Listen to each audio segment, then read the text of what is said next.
You found it. Your home for the best content on your favorite team, the Fighting Tigers of LSU. Do us a favor. Subscribe to the channel. Leave your comments below. Be sure to smash that like button.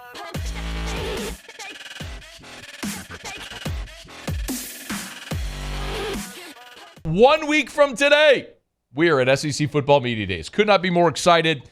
1 week from today, we're in Atlanta for SEC Football Media Days. LSU is on the first day. Brian Kelly will certainly be the headliner on day one of SEC Football Media Days. We'll be there, and we're excited about it. We're excited to bring you coverage presented by Hudco Roofing all throughout our week there in Atlanta. But leading up to SEC Media Days, we're taking a look at LSU's roster, taking a different position group each day, leading you right up until next Monday. So let us continue our SEC, our LSU position previews.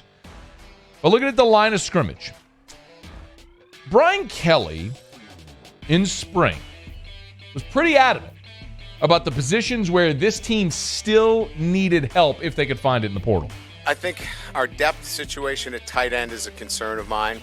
I think that's an area that we need to continue to build on, and not sure that it's a quick fix. I think it's something that we're still going to have to look at. And there may be some people that are on our roster that might have to change positions and play that position. We're going to have to address it one way or the other. So it's still a concern. There might be some movement there in the transfer portal after spring ball, but it is a concern. We're not done on the offensive line. That's still an area that we're actively involved in as well. He told you point blank, tight end and offensive line were two areas where they needed help on this roster. LSU lost 4 starters from 2021 on the offensive line. Ed Ingram, Austin Deculus, who played more games than anyone in the history of LSU football, Liam Shanahan, who was a 2-year starter at center, and Chasen Hines, who had been impactful since his freshman year at LSU. But LSU does return a lot of guys with starting experience. Cam Wire has played in 22 games, started 10. Anthony Bradford's played in 16 games, started 5. Garrett Dellinger played 12 games a year ago, started 4. Marlon Martinez has played in 21 games with 3 starts. Charles Turner's played in 15 games with 2 starts. Xavier Hill started twice. Marcus Dumerville started once. Cardell Thomas has started twice. LSU in all has 8 players returning who have started on the offensive line. And on top of that, you add Tremont Shorts, who is an FCS All-American, 41 career starts at East Tennessee State, and Miles Frazier, who last year was a freshman All-American, started all 13 games at left tackle for FIU. So, the 8 returning players and the 2 transfers, LSU has 10 players. They have a 2 deep of guys who have started football games at the major college level. That's encouraging. That at least you have guys that have been on the field and done it. And then on top of that, you have a couple of returning players.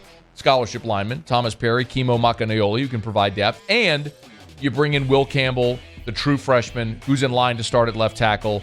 Emory Jones, Fitzgerald West, Bo Borderland. You have 16 scholarship offensive linemen. And of your 16, 10 have starting experience. Not full-time starters, but have started games at the major college level. Brad Davis, of course, was hired last summer. And, man, he had an uphill climb whenever he got to Baton Rouge. Now, he had some guys return, but obviously, considering he was dropped in here in summer and had to learn the skill sets of his team, and in turn, they had to learn him, it was slow to come together a year ago. But now you've got Brad Davis, who's been with these guys for a year. You've supplemented with a couple of transfer portals. Here's what Brian Kelly had to say after the spring game about his offensive line.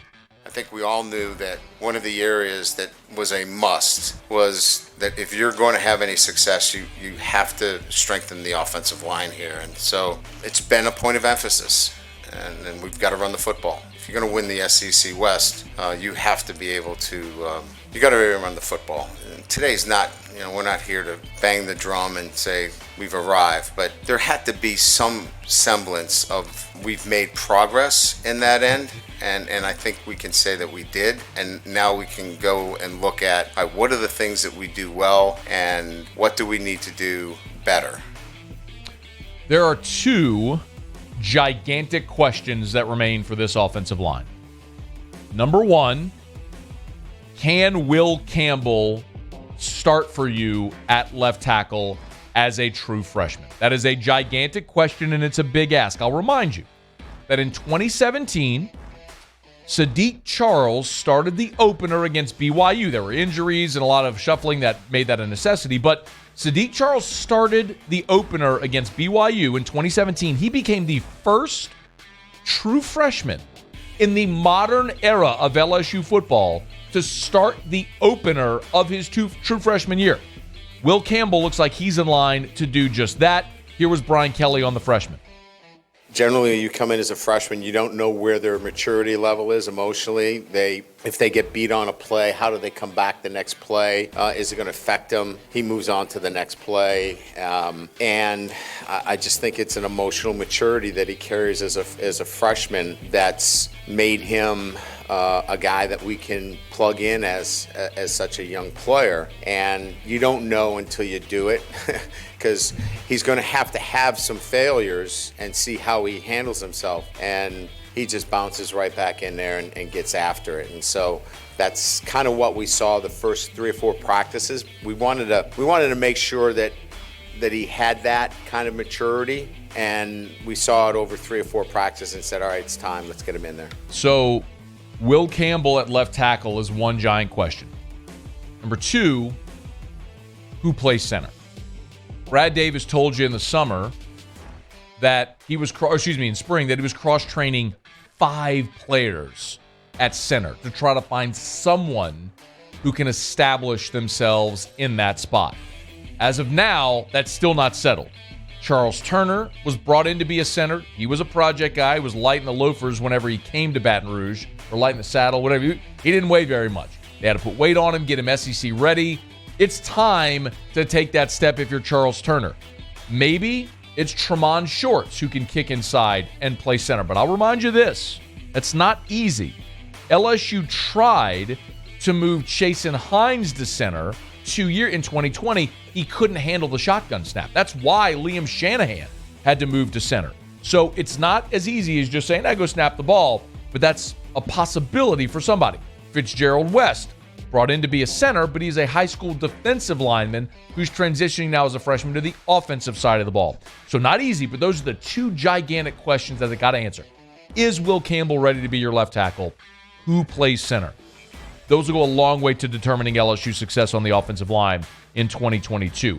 Tight end is part and parcel. You heard Brian Kelly talk about it before the spring. Here's what Brian Kelly had to say coming out of spring about the tight ends. I like Kobe Taylor today. I mean, I thought he showed himself more than just, a pedestrian player. He's long. He showed some yardage after the catch. He needs to live, if possible, in the weight room with us. And if he does that, with Mashburn, maybe we got something there. So that's an upgrade for us. He said Kobe Taylor, of course, meant Cole Taylor. Forgive him. He's still learning everybody on this new roster. But Cole Taylor, to this point in his career, is best known for having his shoe thrown at Florida, but has never really established himself as a consistent threat at tight end, which is why a year ago, a freshman wide receiver in Jack Besh at times had to play tight end. This position right now is still in desperate need of an upgrade. We mentioned Cole Taylor. Jack Besh is now exclusively playing wide receiver, and thank God for that. Jack Mashburn was a high school quarterback who walked on and played tight end a year ago. That's no disrespect. Tip of the cap to him for being more than competent after being a high school quarterback and trying to play tight end in the SEC.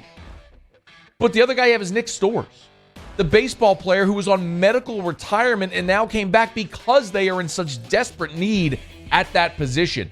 Can anybody emerge? The one wild card, of course, is Mason Taylor, the freshman signee, the son of longtime NFL veteran Jason Taylor.